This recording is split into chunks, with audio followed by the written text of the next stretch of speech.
Así que bueno, conmemorando esto, ¿cuántos de ustedes leyeron o vieron, ¿no es cierto?, los evangelios, la crucifixión, la entrada de Jerusalén? ¿Cuántos en este tiempo fueron movidos a eso, no? Porque muchas veces uno viene la época y todos empiezan a leer y todo, las películas que aparecen, ¿no? Y uno remonta un poco. Bueno, dos solos, gloria a Dios. Los demás, ¿qué hicieron? ¿Qué hicieron los demás? ¿No? Porque es verdad. Al menos yo empecé a leer varios, los evangelios, los finales de cada evangelio y ver, ¿no? Decía, cómo la visión de cada uno hace una comprensión global de lo que pasó. Por eso son distintos los evangelios a veces en detalles, que uno dice, pero este no dice tal cosa, pero este agregó tal cosa. Cada uno lo vio, dos lo vieron y los otros recopilaron historias para poder hacer un cuadro perfecto. En una de esas andadas que anduve por ahí, pude ver en el Evangelio de Juan que me surgió el título de esta reflexión, la carrera al sepulcro. Una carrera al sepulcro. Y uno diría, ¿quién? ¿Jesús fue corriendo al sepulcro? No, a ver, lo llevaron, ¿no? Pero si la carrera al sepulcro. Y acá me pude encontrar con algo que realmente me gustó y vamos a hablar del primer día de la semana, el domingo de resurrección. ¿Qué pasó el domingo de resurrección? Ya habían pasado la crucifixión, el maltrato de Jesús, bien como hoy veíamos, ¿no es cierto?, un poco, Samantha explicaba también, el tema del que estaba al lado, el ladrón, que bárbaro, consumado es, decía Patri. Dios hizo lo que tenía que hacer y Jesús hizo lo que tenía que hacer. Lo habían llevado a la tumba. Estaba él en un lugar, ¿no es cierto?, que nadie lo había usado. Gloria a Dios. Pero el primer día de la semana, después que pasó todo, que todos estaban, ¿no?, la carrera al sepulcro. Y podemos encontrar que en Juan 20, del 1 al 15, hay un relato muy lindo que quisiera compartir con ustedes. Y de ahí sacar algunas reflexiones. Dice, el primer día de la semana, María Magdalena fue de mañana siendo aún oscuro al sepulcro y vio quitada la piedra del sepulcro. Entonces corrió y fue a Simón Pedro, ya estaba corriendo acá María, fue a Simón Pedro y a otro discípulo, aquel al que amaba Jesús, y les dijo, se han llevado del sepulcro al Señor. ¿Cuál era el concepto y el miedo de los discípulos? Que desaparezca Jesús, que se lo lleven. ¿No es cierto? El Sanedrín, todos los judíos, y que algo hagan con el cuerpo de Jesús para que borrarlo totalmente de la historia. Se han llevado del sepulcro al Señor y no sabemos dónde le han puesto. Y salieron Pedro y el otro discípulo y fueron al sepulcro. Corrían los dos juntos. Otra carrera, Pedro y Juan corriendo al sepulcro, era todo rápido, una noticia tremenda, no había WhatsApp, no había mensajito, ¿no es cierto?, de Messenger, no había nada, esto era al natural, era boca a boca, así que no todos se enteraban como ahora, y iba haciendo de a poco. Corrían los dos juntos, pero el otro discípulo corrió más aprisa que Pedro y llegó primero al sepulcro. Bajándose a mirar, vio los lienzos puestos allí, pero no entró. ¿Qué quiso decir? Se asomó y miró, pero no entró. Luego llegó Simón Pedro tras él y entró en el sepulcro y vio los lienzos puestos allí. Y el sudario que había estado sobre la cabeza de Jesús, no puesto con los lienzos, sino enrollado en un lugar aparte. Entonces entró también el otro discípulo que había venido primero al sepulcro y vio y creyó. Porque aún no había entendido la escritura que era necesario que resucitase de los muertos. Y volvieron los discípulos a los suyos. Hasta ahí. Vamos a hacer hasta ahí. En este relato se repite mucho una palabra, una frase, una acción, un verbo. Vio, vio, vio. Dice, fue María y vio que la piedra estaba movida. Fue a Pedro y a Juan, y Juan era el amado, ¿no? Juan acá es el que escribe, pero no se nombra. El amado de Jesús, dice, ¿no? El mimado, ese dice, el más chico. Pero acá podemos ver que cuando ellos empezaron a llegar y empezaron a correr, hubo toda una acción, ¿no? Y Juan era el más joven de todos los discípulos. Pero acá lo importante es, y quiero felicitar y tener en cuenta algo, la primera acción de acercarse al sepulcro el primer día de la semana, ¿de quién fue? De María Magdalena, obviamente, una mujer. Gloria a Dios. Y es notorio que María Magdalena fue de muy temprano, aún de noche, dice, al sepulcro. Algo importante, ella no sabía que la piedra iba a estar corrida. Era un problema. Fue al sepulcro sin saber que iba a haber un obstáculo. No iba a poder ver al maestro. No iba a poder acceder porque estaban los soldados y estaba una piedra. Por lo tanto, igual fue. Yo doy gracias a Dios por nuestras esposas y nuestras mujeres. La mujer tenaz, perseverante, esforzada, porque no sabía qué iba a hacer, pero fue.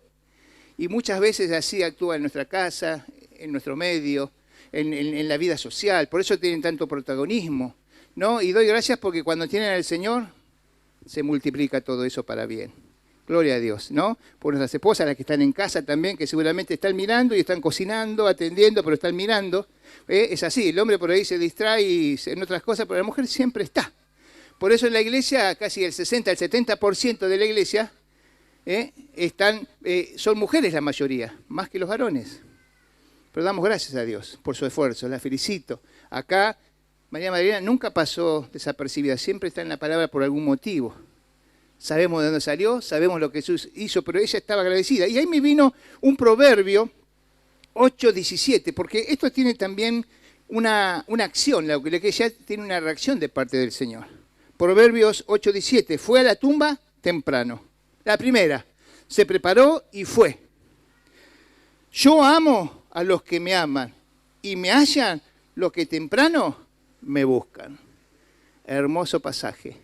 Y acá lo podemos aplicar, porque nadie había visto a Cristo glorificado, resucitado. La primera que lo vio, ¿quién fue? María. María fue la primera que vio a Cristo glorificado. Qué hermoso, ¿no?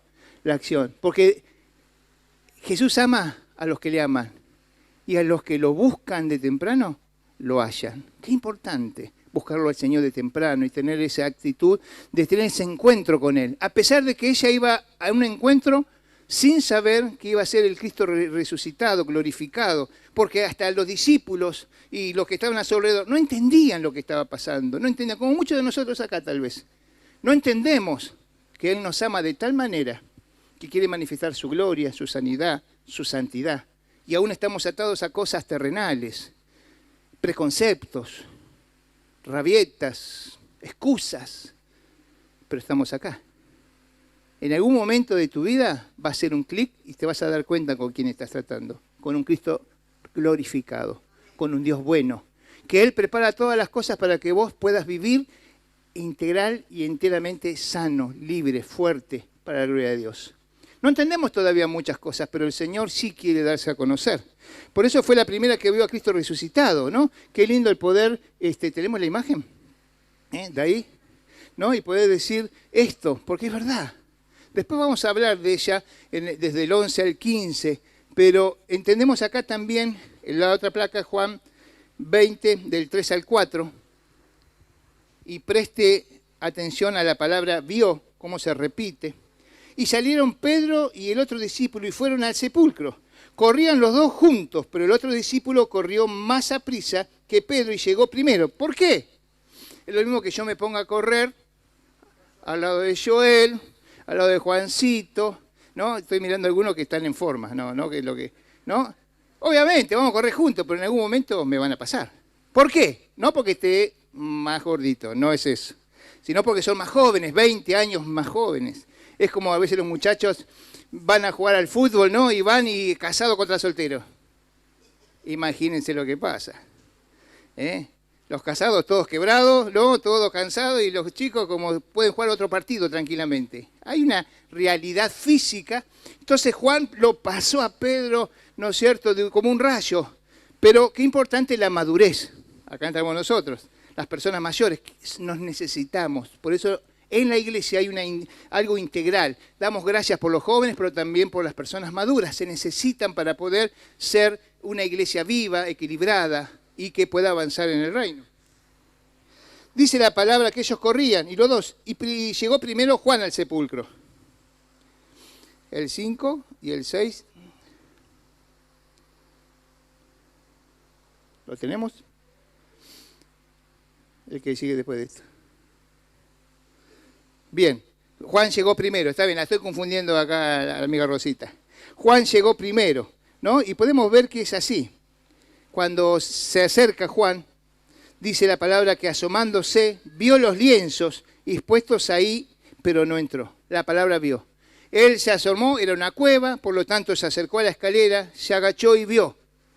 Pero Juan no entró. Tuvo la libertad de llegar primero, correr igual que Pedro, pero por algún motivo, por ahí la juventud, por ahí el temor, por ahí cosas que le impedían, vio. Y la palabra vio, ¿saben qué?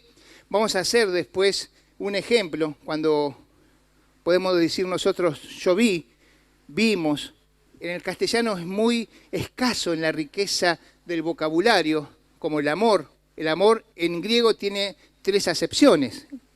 En cambio, en el castellano, amor es amor. ¿Y qué tipo de amor? Y tenés que dar muchas frases. En cambio, en el griego tiene palabras donde uno puede explicar mejor la acción que está pasando con la misma palabra. Dice la palabra que entró Juan ahí a la puerta y vio, pero no entró. El versículo 5 dice, y bajándose a mirar, vio los lienzos puestos allí, pero no entró. La acción de Juan, se asomó, vio, pero no entró. El versículo 6, llegó Simón, entró en el sepulcro, no tuvo parada. Simón, hombre valiente, vehemente, sanguíneo, no, ni pensó, se tiró de cabeza a la tumba. ¿Y qué dice la palabra? Vio nuevamente. ¿Qué vio? Los lienzos puestos allí. La misma acción, pero adentro. El versículo dice, luego Simón llegó y Pedro tras él y entró en el sepulcro y vio los lienzos puestos allí. 7 y 8, Juan entró y vio. ¿Y qué dice la palabra? Creyó. 3 acciones, ¿no? De 2 personas que estaban ahí. El versículo 7 y 8 la palabra dice, y el sepulcro que había estado sobre, y el sudario que había estado sobre la cabeza de Jesús, no puesto con los lienzos, sino que enrollado aparte. Entonces entró también el otro discípulo que había venido primero al sepulcro y vio y creyó. Y esto para ellos fue algo terrible. La primera vez que Juan se asoma y ve sin entrar, esa acción que tiene Juan para poder entender lo que estaba pasando, en el griego tiene tres palabras que describen la acción de Juan. ¿Por qué no entró? Pero observó. Dice, percibir, entender, inspeccionar. Qué importante, ¿no? Ve un accidente en la calle. Vienen los peritos. ¿Qué tienen que hacer? Percibir, entender y inspeccionar. Lo ven de lejos. Observan algo. Uno mismo, muchas veces curioso por algún accidente o algún acontecimiento, para entender qué está pasando, qué puedo percibir, qué deducción saco de esta acción. Por eso Juan se quedó afuera y tuvo una idea. Eso marca el verbo, que muchas veces nosotros lo hacemos. Venimos a la iglesia, leemos la palabra, vamos a los grupos, queremos percibir, entender e inspeccionar de qué se trata, qué es esto, pero no tenemos una claridad exacta. Juan estaba así, de afuera de la tumba, de un Cristo resucitado, la roca corrida, los ángeles que habían manifestado a María Magdalena lo que había pasado. Él estaba mirando y observando. La acción de Pedro, cuando entró directamente a la tumba, ¿qué observó? Esa palabra, que ahí está en griego, ¿saben en qué se usa? En el teatro. ¿Qué observó? La escena. Otra cosa distinta. Pedro observó la escena. Por eso la palabra dice que vio el sudario y vio todo como estaba, todo puesto, para comprender que a Cristo no se lo habían llevado. Algo había pasado. Yo les hago una pregunta. Cuando Jesús resucitó a Lázaro, ¿cómo salió Lázaro de su tumba? Todo atado. Dijo, desátenlo y déjennos ir. En este caso es distinto. Algo también a pensar. ¿Cuánta gente resucitó en la Biblia? El relato bíblico. ¿Cuánta gente fue resucitada? Yo le voy a decir, una. Jesús fue el único resucitado. A los demás se le hizo una devolución de vida, porque los demás después murieron. Les devolvió la vida, los llamó a la vida y se lo devolvió, pero no resucitaron. El único que resucitó fue Cristo, que no volvió a haber muerte. Entonces esto es muy importante definirlo. ¿Por qué también Jesús, el sudario, estaba a un costado, enrollado, ¿no? Que era lo que estaba en su cabeza. Porque tiene un cuerpo glorificado, no necesitó a nadie que venga a desatarlo. ese cuerpo glorificado, no lo podía retener unas telas, unas vendas, una atadura. Por sí solo se desvanecieron ante él. Y él tenía un cuerpo que podía traspasar paredes y podía estar de un movimiento de un lado a otro. Entonces eso es una prueba tangible. Ellos estaban viendo esa escena. Imagínense, entender lo que estaba pasando. Era algo que para nosotros es incomprensible humanamente, pero él lo venía diciendo, es necesario que yo resucite. Es necesario que este templo lo van a tirar en 3 días, pero en un día yo lo pondré de vuelta. Hablaba de su cuerpo, hablaba de él. Aún los apóstoles y la iglesia que iba a ser después no entendía lo que pasaba. Por eso el choque entre ellos de ver esto. Pedro miraba la escena, el otro quería entender. Cuando entró Juan y pudo ver más claro lo que pasaba, es otra acción del verbo, que dice, y vio el sudario a un costado enrollado, como que fue puesto ahí, no fue desarmado. Porque si se hubiesen llevado el cuerpo de Cristo, se hubiesen llevado con ropa, con sudario, con todo. No hubiese toda la mortaja que se había puesto. Entonces digo, Señor, gracias, porque es una prueba tangible de su resurrección, de su poder, que hoy está en nosotros. Ese punto cuando entró Juan y vio, la acción es saber y conocer. Ya no estaba inspeccionando, ya no estaba viendo qué había pasado, ya sabía y conocía que Cristo había resucitado. Y esto es importante, el poder entender. Creyó en la resurrección. Y después de eso, ¿qué hicieron? Salieron y se fueron a los suyos. Qué importante que es ir y transmitir que Cristo ha resucitado. Nosotros hoy celebramos a un Cristo resucitado. Tocó tu vida, te dio vida eterna, te salvó, se rompieron cadenas, te volvió a dar dignidad. Yo me pregunto, ¿vos fuiste a los tuyos y le contaste lo que está pasando? ¿Le contaste, le predicaste de Cristo? ¿Le diste las buenas nuevas del Evangelio? Que hay un Cristo vivo y un Cristo que está presente y que se mueve de un lado para otro y que está a la distancia de una oración para que entre en mi corazón y sea nuestro Señor. El versículo 9 y 10 dice, porque aún no habían entendido la Escritura que era necesario que Él resucitase de los muertos. ¿Quién hablaba? Pedro y Juan. Todavía no habían entendido esa porción de la Escritura. ¿Vos entendés que tenés un Cristo resucitado? ¿Que hay poder? ¿Que venció la muerte? ¿Que derrotó el pecado? Entonces tenemos que vivir en santidad, tenemos que vivir consagrados, tenemos que vivir, ¿no es cierto?, con una pasión y un deseo de decir, Cristo viene y Él quiere que nosotros vivamos bajo este poder y bajo esta gracia. Y ir a los suyos y poder declarar a todo el mundo que Cristo, este Cristo que hoy celebra el mundo, que para muchos todavía lo tienen en una cruz, Él no quedó en la cruz, se bajó de la cruz y la cruz fue un símbolo de maldición, pasó a ser el símbolo de bendición hacia ese Cristo. Puede en tu vida haber maldiciones, pero a partir de Cristo empieza a haber bendiciones, transforma las cosas. Él rompe condenación, nos redime del pecado, nos santifica. Y este es el Cristo que se quiere manifestar hoy. Por eso es importante el hecho de decir, Señor, yo quiero entender, quiero conocer, quiero inspeccionar. Los que estamos acá, los que están en casa, sí. Observar la escena como Pedro en esa acción que vino, él le vio, dice, vio la escena y vio todo esto y se acordó de la palabra, se acordó lo que el Señor le decía, se acordó que realmente era necesario que Cristo muriera en la cruz para perdón de pecados. Si no hubiese muerto en la cruz, todo lo que hizo antes no tendría sentido. No habría poder, porque Él vino a este mundo. Dios se despojó a sí mismo, dice la palabra, ¿no es cierto? Y se hizo hombre. Y aún siendo hombre se humilló hasta la muerte y la muerte de cruz. Siguió humillándose por amor a nosotros y para perdón de pecados. Ahora yo digo, ¿por qué no vivimos con ese gozo? Con esa alegría, ¿por qué no vivo ese Cristo resucitado? Sí, en esta vida que es injusta, en esta vida que hay muchas maldades y tanta gente que hace mal y tanta gente que sufre. Y muchos dicen, ¿y dónde está Cristo? Cristo está, no está la gente que adora a Él. Porque si la sociedad lo abrazara y lo amara, no pasaría todo esto. Seguramente serían distintos, transformados, cambiados. ¿Saben? Y me tomo y quedo con la palabra que decía que esto fue necesario porque ellos, Pedro y Juan, todavía no entendían que Cristo tenía que resucitar. ¿Cuántos viven a un Cristo resucitado? ¿Cuántos tienen a un Dios glorificado? ¿Cuántos saben que hay promesa que Él va a venir y nos va a llevar juntamente con Él? ¿No? Gloria a Dios, eso es lo que nosotros queremos. Denle un aplauso al Señor porque Él vive, Él reina por los siglos de los siglos. al único, al verdadero. Gloria sea a Él, ¿no? Y yo me ponía a pensar, digo, Él hizo su parte, consumado es, como decía Patri hoy, consumado es, cumplió. Nos dejó a nosotros, la iglesia, la responsabilidad de manifestar el reino. No se permitan vivir amargado, triste, turbado, atrapado por pensamientos, fortalezas satánicas. Tenemos el poder para derribarlas, para la destrucción de fortalezas. Del Señor nos dio armas poderosas.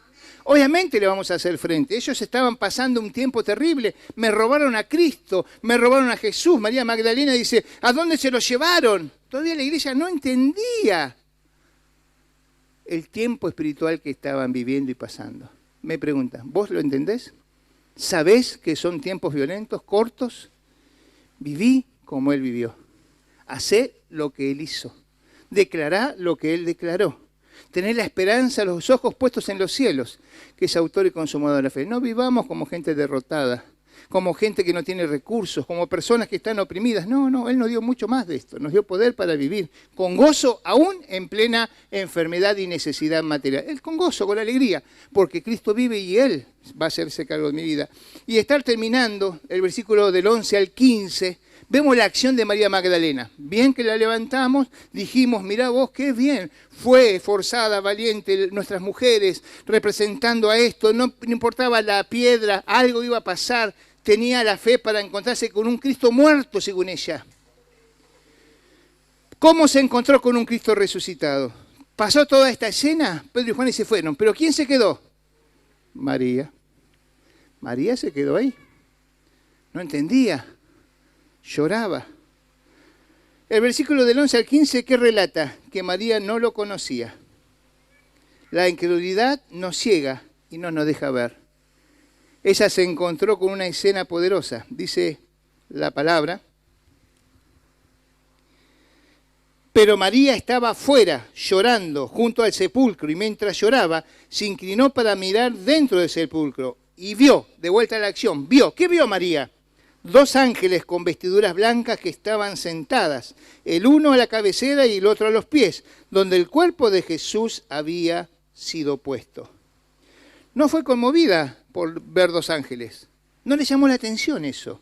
Ella estaba tan dolida y tan ensimismada en su dolor y en su pérdida, que ni siquiera se detuvo a ver que habían 2 ángeles, en que incluso le hablaran. Y le dijeron, mujer, ¿por qué lloras?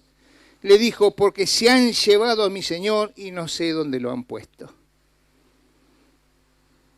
Y cuando había dicho esto, se volvió y vio a Jesús, de vuelta a la palabra vio, que estaba allí, mas no sabía que era Jesús. Jesús en su cuerpo glorificado no era tan diferente a la imagen de Jesús antes de la crucifixión. Tenía un cuerpo distinto, pero su imagen era la misma. ¿Por qué no lo conoció? Porque estaba en su propio dolor y llanto, porque no creía que Jesús iba a resucitar, a pesar que lo amaba, a pesar que lo servía, a pesar que fue temprano y con todo el esfuerzo. ¿Cuántas veces nosotros hacemos eso como iglesia? O vos en tu casa haces sacrificios y cosas, vas caminando para acá, haces altares por allá, promesas, creyendo en un Dios que cuando se te presenta no lo conoces. Cristo quiere que vos lo conozcas. Cristo quiere que vos veas un Dios glorificado y que puedas comprender y sacar todos esos obstáculos. Un mal emocional, una fortaleza de una creencia equivocada, de poder no entender la magnitud, la gloria, el poder que con el Dios que vos tratás. No lo conoció. El versículo 15 dice, y Jesús le dijo, mujer, ¿por qué lloras? ¿A quién buscas? Y ella, pensando que era el hortalero, el que cuidaba el huerto, le dijo, Señor, si tú lo has llevado, dime dónde lo has puesto, y yo lo llevaré. Y el versículo 16, que acá no está, Jesús le dice, María. Lo escuchó. Y cuando lo escuchó se dio vuelta y dijo, Raboni, maestro, y se lo quiso abrazar. Ahí fueron caídos sus velos y escuchó la voz de su maestro, de su Señor, del Cristo resucitado. Y ahí pudo entender que Él había glorificado y se le fue la tristeza, se le fue la angustia, le vino la alegría, porque se había reencontrado ¿con quién? Con un Dios vivo. Con un Dios que vio un Cristo que vio que estaba crucificado, pero que se cumplió su palabra y su poder. Hoy Cristo tiene palabra de vida para vos. Hoy Cristo tiene palabra de esperanza para vos. Hoy Cristo tiene el poder para restaurar y para restituir y para levantar al que está caído, para sanar al que está enfermo, para volver al que está en pecado. Él tiene poder. Qué lindo que es reencontrarnos y sacar todo lo que hoy molesta y no conocemos a Jesús, aún Él estando delante nuestro. María vio, pero no lo conoció. Qué importante que es invitar al Espíritu Santo a que entre a nosotros y nos llene completamente. A lo que ya estamos, que nos llene en plenitud, para vivir una vida victoriosa y poderosa. Para los que no lo conocen, que lo inviten y que le haga lugar en su corazón y para que habite el reino y empiece a hacer esa transformación poderosa, a declarar vida y no muerte, a declarar bendición y no maldición, a practicar santidad y no pecado, a limpiar mi vida de todo aquello que impide que pueda ver a Jesús como María, o que como Juan y Pedro, que todavía no entendían que tenían que suceder cosas. Lo primero que tiene que suceder es que te arrepientas de tus pecados, que conozcas que Cristo te anhela con celo ardiente y con amor eterno, ¿no? Esa frase dice, te rodeé con cuerdas de amor y con amor eterno te rodeé y te atraje hacia mí. Por lo tanto, prolongué mi misericordia. Qué hermosa declaración de amor de parte de Dios. Es para este día, es para celebrar a Cristo. No es un huevito de Pascua, no es un conejo, no es una rosca de Pascua. No, eso no son símbolos cristianos, son de este mundo. Coma todo el chocolate que quiera, toda la rosca que quiera, pero no celebre a Cristo porque Cristo no está ahí. No son realmente de algo espiritual, es cultural. Pero sí celebra a Cristo, que está vivo, que resucitó, que Él realmente quiere que nosotros podamos celebrar y festejar, que es la vida. Para eso tenemos que invitarlo a Cristo en nuestro corazón, los que están en casa, los que nos están mirando, los que hoy están acá. ¿Alguien que vino por primera vez hoy acá o segunda? ¿Puede levantar su mano? ¿Alguien? Dios te bendiga, Dios te bendiga, Dios te bendiga. Es así, Dios te bendiga. Él quiere conocernos, Él quiere presentarse, Él quiere que vos te encuentres con la muerte. Andá a la tumba, pero la vas a encontrar vacía. Para Cristo, pero también para vos, porque Él va a derramar vida y vida eterna. Él va a darte a vos una condición de ser pasado criatura a hijo, porque Cristo murió en la cruz y a través de ese sacrificio nos hizo coherederos juntamente con Cristo. Entonces, qué importante en este tiempo decir, Señor, yo quiero celebrar la tumba vacía, yo quiero celebrar la vida, yo quiero entender la palabra, porque Pedro y Juan en ese momento no la entendían. Quiero, como María, sacar todo lo que está en el medio, mis emociones, mi entendimiento, y aún estando Cristo, no lo dejes ir. Deja que el Señor se manifieste a vos como ese Cristo glorificado, vivo, porque consumado es. Es una frase poderosa en el mundo espiritual, diciendo, el Señor ya hizo su parte, vos empezás a hacer la tuya. ¿Estamos de acuerdo? ¿Dispuestos? Le invito a que cierren sus ojos y hagan una oración de fe conmigo. Una fe poderosa en el mundo espiritual. A los que están acá visitándonos como a los que están en casa. A los que están lejos del Señor, consagren su vida, vuelvan a Cristo, denle una oportunidad al Señor de conocer a este Cristo glorificado, que no lo retuvo la muerte, ni el hombre, ni nadie que quiso estar hoy opacando hoy su luz y su salvación, sino que Dios cumplió con lo que Él quiso. Repita conmigo. Padre amado, en esta hora reconozco que soy pecador, me arrepiento de todos mis pecados. Jesucristo entra en mi corazón como mi Señor, Salvador, sanador y proveedor. Anota mi nombre en el libro de la vida. Dame tu Santo Espíritu. En el nombre de Jesucristo. Amén. Gloria a Dios. Sigamos así un minuto más. Si vos hiciste esta oración de fe, estando acá o los que están en casa, nos pueden escribir en el YouTube, en el Face, y ahí nos vamos a comunicar su testimonio, su foto. Y los que están acá, si alguien hoy aceptó a Cristo, le da lugar al Señor, se está acercando nuevamente a Él, le invito a que levante su mano y donde está. Levante su mano, queremos orar simplemente por usted. Levante su mano en fe. Dios te bendiga, Dios te bendiga, Dios te bendiga. Los que tomaron esta decisión y oraron, pónganse de pie ahí nomás donde están. Queremos orar por ustedes como iglesia. Los que levantaron sus manos, Dios te bendiga. Bien. Hombres, mujeres, mayores, jóvenes, gloria a Dios. Iglesia, levante su mano hacia ellos. Levante su mano hacia ellos. No hay mejor regalo, dice la palabra, que un pecador que se arrepiente, que 99 justos. El Señor deja la oveja y deja los 99 y va a buscar a la que se perdió. Hoy el Señor está en su vida y Él se ha revelado a ustedes para que podamos hoy celebrar fiestas en los cielos por la vida y la decisión de cada uno de ustedes. Señor, bendice. Acércate a estos hombres y mujeres. Señor, queremos en esta hora que tú lo tomes en el hueco de tu mano y que le muestres la vida eterna, que le muestres tu reino, que establezcas en ellos, Señor, tu gracia y tu poder. Padre, que podamos juntos celebrar a Cristo, celebrarlo en victoria, en gracia, celebrarlo, Señor, Padre, porque tú resucitaste y estás vivo, porque estás pronto a venir a tu iglesia y que ellos encuentren aquí una gran familia. Padre, que los abrace, que los ame, que los acepte. Te doy gracias por este milagro que es la conversión. Lo dejamos en el hueco de tu mano para que tú te manifiestes sobre sus vidas. En el nombre de Jesús. Amén.